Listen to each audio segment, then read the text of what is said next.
Bo'l, uzmayman. Keling. Bizning sohada 22 yil tajribaga ega ustani oldiga keldim.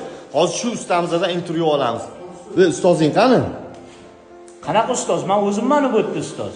Abjabor aka sizmisiz? Ha, menman. Yo'q, aka ko'rinishingizdan yosh ko'rinar ekansiz. Yoshingiz nechida? 35 da.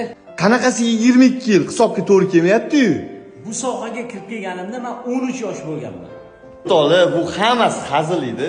Biz hozir o'sha Abjabor akamizni Master Pro profili ostida Instagramda faoliyat yurg'izadi va 22 yil tajribaga ega bo'lib, 22 yil davomida elimizdagi, yurtimizdagi shu sohada chiroyli tarzda ishlarini, xizmatlarini ko'rsatyaptilar. Abjabor aka, assalomu alaykum. Assalomu alaykum. Aka, tuzumisiz? Aka, bilasiz, loyiha boshlaganmiz. Ustozni eslab loyihasi. Shu fursatdan foydalanib, siz shu loyihamiz mehmoni bo'lyapsiz. Tushunman aka. Abjabor aka, hammamizdan ustozlarimiz bor. Shundan foydalanib, ustozlaringizga tilaklaringizni bildirsangiz. Xo'p, mana bu sohada, ya'ni malyarka sohasida o'zimni Radnur akam bo'ladi, Abdug'affor. Ularga kattakon rahmat. Ularning natijalari bilan shu o'yinlarga chiqdik. Qo'limizda shuncha bolalar bor. Xudo xolasa o'sha akam menga o'zlari bilganlarini o'rgatdilar, biz o'rgandik.